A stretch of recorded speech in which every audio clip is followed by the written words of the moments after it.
ஆதியாகமம் 1ஆம் அதிகாரம். உலகத்தின் தொடக்கம். துவக்கத்தில் தேவன் வானத்தையும் பூமியையும் படைத்தார். பூமியானது வெறுமையாக இருந்தது.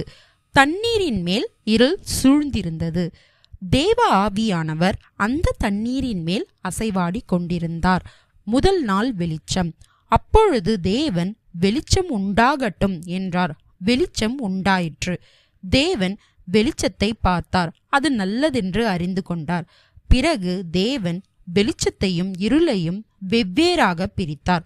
தேவன் வெளிச்சத்துக்கு பகல் என்று பெயரிட்டார். அவர் இருளுக்கு இரவு என்று பெயரிட்டார். மாலையும் காலையும் ஏற்பட்டது. இதுவே முதல் நாளாயிற்று. 2ஆம் நாள் வானம். பிறகு தேவன் 2 பாகமாக தண்ணீர் பகுதி பிரிந்து ஆகாய விரிவு உண்டாக கடவது என்றார். தேவன் காற்றின் விரிவை உருவாக்கி தண்ணீரை தனியாக பிரித்தார். தண்ணீரில் ஒரு பகுதி காற்றிற்கு மேலேயும் மறுபகுதி காற்றிற்கு கீழேயும் ஆனது. தேவன் காற்றின் விரிவுக்கு வானம் என்று பெயரிட்டார். மாலையும் காலையும் ஏற்பட்டது. இது 2ஆம் நாள் ஆகும். 3ஆம் நாள் வறண்ட நிலமும் செடி கொடிகளும். பிறகு தேவன் வானத்தின் கீழே உள்ள தண்ணீரெல்லாம் சேர்வதாக, அதனால் காய்ந்த நிலம் உண்டாகட்டும் என்று சொன்னார். அது அவ்வாறே ஆயிற்று.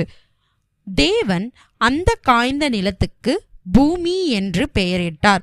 ஒன்று சேர்ந்த தண்ணீருக்கு தேவன் கடல் என்று பெயரிட்டார். தேவன் இது நல்லது என்று கண்டார். பிறகு தேவன் பூமியில் புல்லும் விதைகளை தரும் செடிகளும் கனி தருகிற மரங்களும் உருவாகட்டும். கனிமரங்கள் விதைகளை உடைய கனிகளை உருவாக்கட்டும். ஒவ்வொரு செடி கொடிகளும் தங்கள் இனத்தை உண்டாக்க கடவது. இவை பூமியிலே வளரட்டும் என்று சொன்னார். அவ்வாறே ஆயிற்று. பூமி புல்லையும் தானியங்களை கொடுக்கும் செடிகளையும் முளைப்பித்தது. பூமி விதைகளை கொண்ட பழங்களை கொடுக்கும் மரங்களை முளைப்பித்தது. ஒவ்வொரு செடியும் தனக்கேயுரிய இனத்தை உருவாக்கியது. தேவன் இது நல்லதென்று கண்டார். மாலையும் காலையும் ஏற்பட்டது. இது 3ஆம் நாள் ஆயிற்று.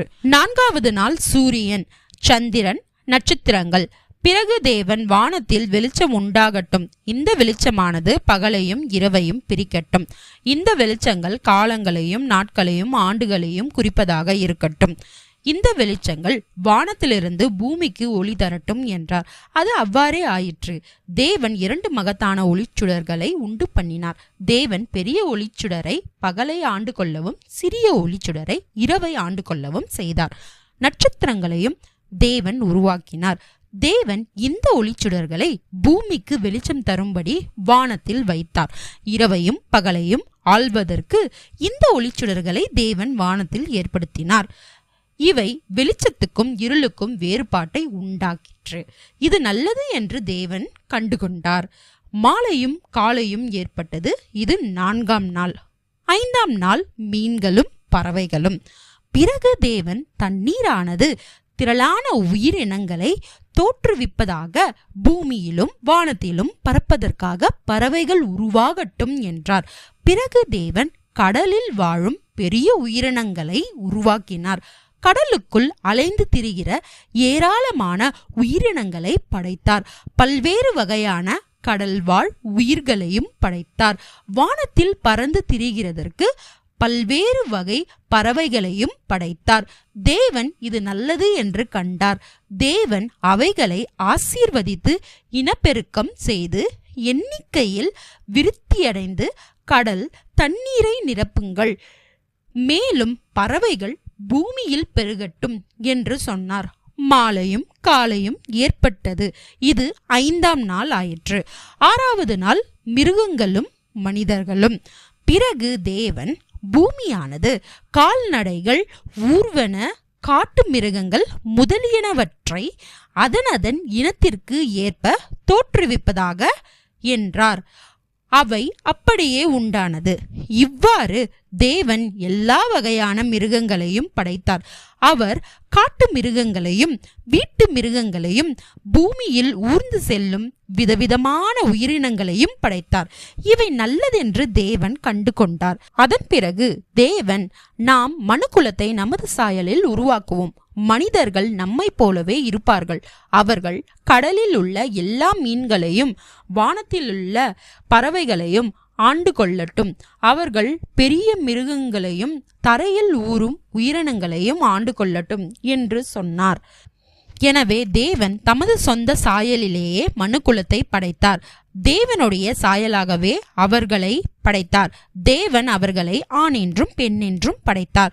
தேவன் அவர்களை ஆசீர்வதித்தார். அவர்களிடம் பிள்ளைகளை பெற்று விருத்தி அடையுங்கள், பூமியை நிரப்பி அதை ஆண்டு கொள்ளுங்கள், கடலில் உள்ள மீன்களையும் வானத்திலுள்ள பறவைகளையும் ஆண்டு கொள்ளுங்கள், பூமியில் அலைந்து திரிகின்ற அனைத்து உயிரினங்களையும் ஆண்டு கொள்ளுங்கள் என்றார். மேலும் தேவன், நான் உங்களுக்கு தானியங்களை தரும் அனைத்து வகை பயிரினங்களையும் எல்லா வகையான பழ மரங்களையும் தருகிறேன்.